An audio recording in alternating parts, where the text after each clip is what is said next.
So let me get straight into it and introduce you to my multi-talented guest. She's an actor, she's a singer, and she's a comedy impressionist. And she's worked on some extremely popular UK shows such as Spitting Image and cult favorite Doctor Who. Welcome, Jessica Martin. It's great to have you join me. Hi, Samina. It's lovely to be here. So Jessica, I'm going to pose the question to you that many people pose to me when they ask me about my career. How did you get into that? And also, could you share some tips for those who want to get into acting, TV acting, and also comedy? What can they do? How can they realize their ambitions? Okay, so I'm sure all of you out there have wanted to perform from a very young age, and it seemed like a dream that was unattainable. I was exactly the same, despite the fact that my late father was a musician and I used to sing from him from a very young age. So I was used to performing, but my dad was into jazz and I wanted to do musicals. Had no idea, aside from going to a drama school and then hopefully getting an agent and the rest happening for me. That was a door that I found a way to break down that door, and it wasn't a conventional route. So my story is that I auditioned for drama schools, a lot of drama schools. I didn't get in, but I did get a place at university and I studied English and drama. So whilst I was studying, I actually got my first foot in the door, so to speak, because I went to the Edinburgh Festival with my fellow students. And whilst I was up there, I was entertaining my friends off stage, if you like. I used to do funny voices, so they'd say, "Oh, Jessica, come on, we're going up this hill now. Pretend you're Julie Andrews and corral us as if we're the Von Trapps. Oh, come along, children, let's just sing, do a dear, and before you know it, we're here." That was me. It was comedy voice Jessica. Entertainer from the beginning then. Yeah, absolutely. And there were other sort of hopefuls at the same time as us, performing at the festival. And one of my peers was a guy who could do amazing impressions. And his name was Rory. And Rory Bremner is well known to this day. He's a fantastic political satirist. And ever since he started at the age of 22, he's just been on this non-stop track as an impressionist. So he found out that I could do the funny voices. And then fast track, a couple of years later, I've graduated. I still don't know how I'm going to get into show business, because despite getting a place at drama school, I had no money to fund the place.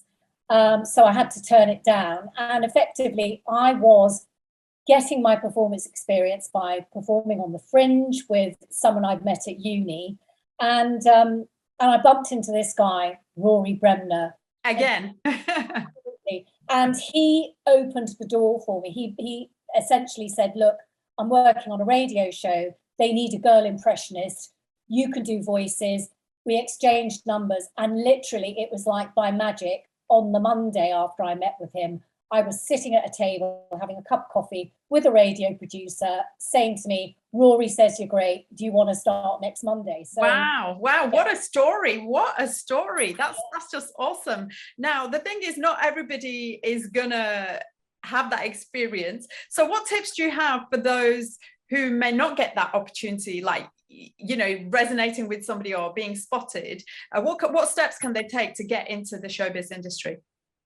I think the best way is to knock on every single door that you can that you're allowed to go through. So for instance, there are a lot of venues, pub venues, fringe theatres that have open mic nights. They've got sometimes invitations to come and do improvisation or even singing.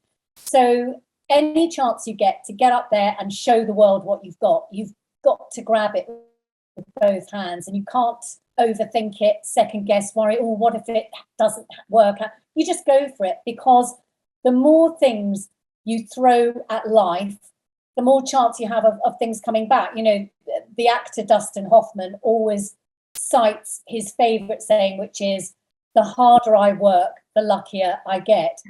Funny that, isn't it? But it's true. And sometimes you can think, like for me, for instance, I didn't want to be an impressionist. That's not what I set out to do. I wanted to be an actress, and I was thinking in a very linear way of, I need to do these steps to get there. But because I had a unique skill, and this is something, again, I say to people, you know, you might have a skill, perhaps you're really good at fencing or riding horses, or I don't know, you could even have a skill that works off stage, like you're good at hairdressing and you get a job sort of dressing wigs for a show, but you need to be, as they say, in the room to have a chance at getting a crack at breaking through. So that's what it's about. It's about connecting with people and doing as much as you possibly can without looking for something in return. You know, people there are opportunities there, but if you are saying to yourself, well, I'm only going to do it if I get X amount of money, you have to make a few sacrifices. It's a gamble. It will pay off. I promise you, you do whatever you do well and do it long enough and put it in front of as many people as you can, and you'll definitely break through. I love that message. I really love that piece of advice because it's really encouraging. And basically what it's showcasing is be persistent and don't give up. And eventually you will get there. Now, so I have to tell you, I find actors who can do impersonations like really impressive, like your good self. Seriously, I think it's such a tough thing to do. You know, we all joke with each other socially and sometimes try and take off something, and it's, well, when I've done it, it's absolutely awful. So that brings me to spitting image. So how was it?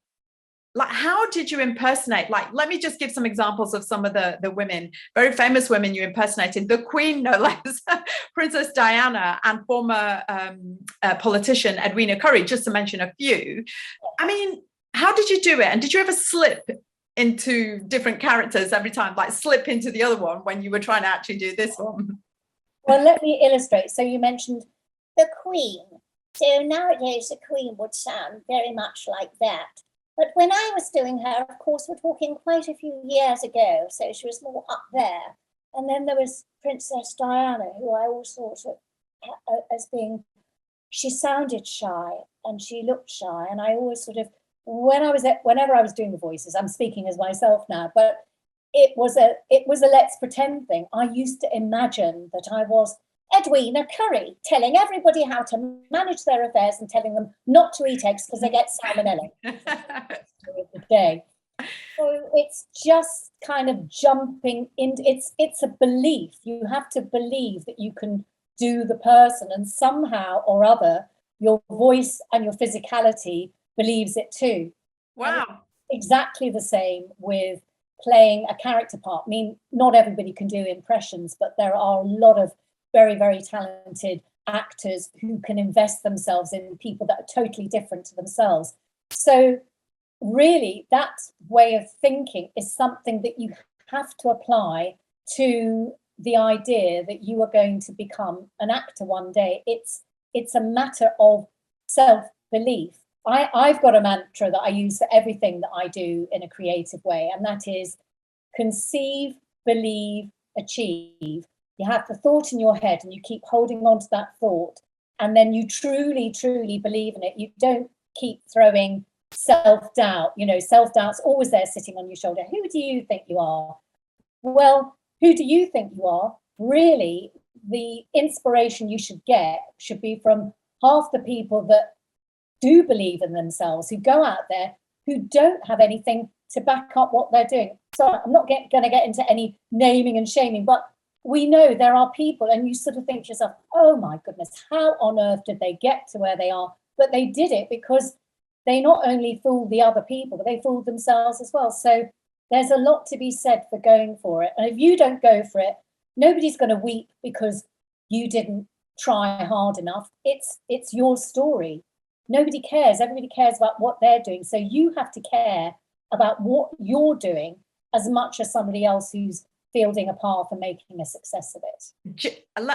I couldn't have said it better myself. When at the beginning of my career, my mentor at the time was a TV director, and I asked him for advice, and he said to me, Jessica, Samina, it's 1% inspiration and 99% perspiration. And I remember thinking, what on earth is he talking about? But then I soon came to learn exactly what you've said. Like, if you don't show up to the party, nobody's going to invite you. So you've got to make sure people see who you are and what you've got to offer. So listen, I want to move on to the fact that you're a fantastic singer amongst everything else you do, which no doubt, you talked about having different skill sets and showcasing them. Yours, alongside the acting and doing the impressions, you can sing phenomenally well. And that having other skill sets then opens up doors. I mean, if you can sing, then that opens up theatre. Obviously for acting, it does as well. But you do cabaret as well. Can you just talk us a little bit about opening up opportunities? Cabaret, I think, is a wonderful way for people to get out there and showcase what they do. However, it is a skill that I can tell you this because I've been doing it for many, many years, and I used to be terrible at getting up, singing a song and having a chat with the audience. Singing the song wasn't a problem. It was having the chat. Yeah. And in a lot of ways, you have to look on cabaret as the same way that you'd look at, say, writing a monologue for yourself or telling a story. In cabaret, you introduce a set of songs that you want to sing, but you have to give a good reason. There has to be a point. It's like a joke. There has to be a punchline or something that connects everything. And usually it comes from personal story. Why does this song mean something to you? So there are all kinds of ways of finding your way into the material, but you won't know if you're any good at it until you do it. So forget what I said about being awkward and all the rest of it. It doesn't matter because, again, do you know what? It doesn't matter if you do something and you fall flat in your face. It doesn't matter if you do something and there are only 2 people in the audience. What matters is that you've done it, and people will remember when you've done an amazing show and they've gone home feeling really good because they've seen somebody who they felt was telling them their own story. Yeah. And to add to that, I would say not only have you done that, but also you've got now something to share with others. I've done this, I did this, you've got the experience. So talking about acting, TV acting, not everybody will have gone to drama school or can afford to go to drama school, as you mentioned in your story.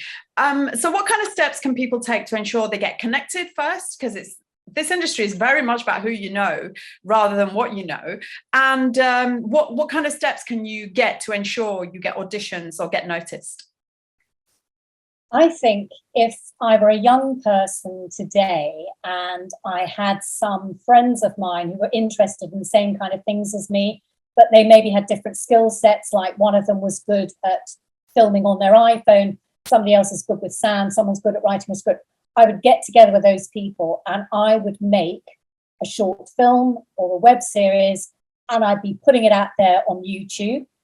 The other thing that people can do with no training is they can sign up to, there's an agency called Mandy, and I believe that they hire talent for commercials, for student films, and for films, maybe short films even. But, there is work there, and it's very different. In my day, you had to have an equity card.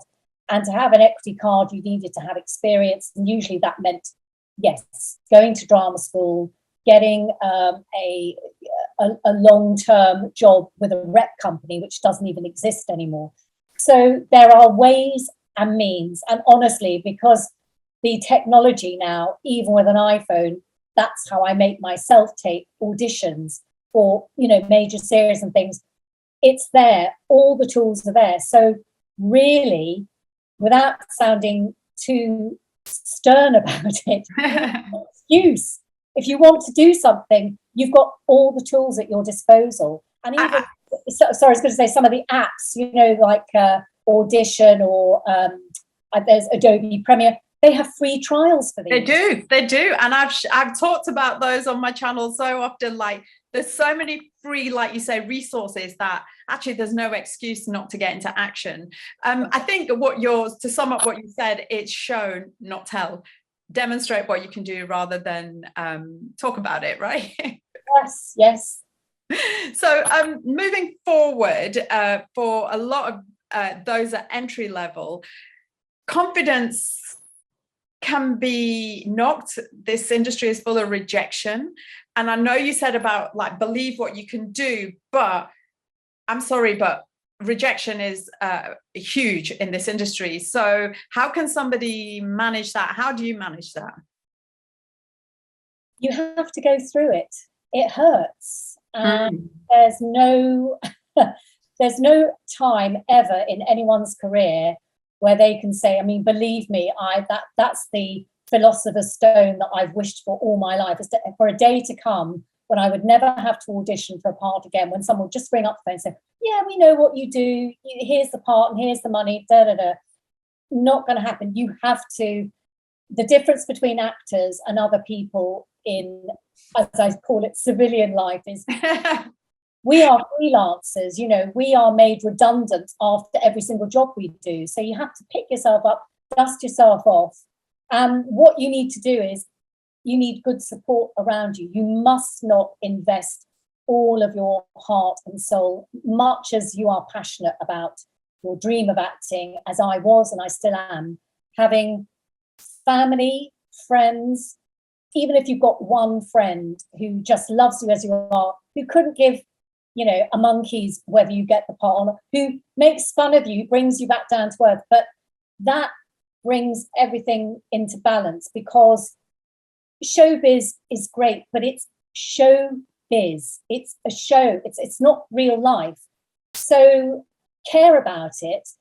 Do all the homework. Do the best audition you possibly can, because even when you don't get the part, you can tell yourself, yeah, I know I had the wrong hair color. I know they were looking for somebody slightly older or younger. I know they were looking for a different gender, but hey, I did a great audition.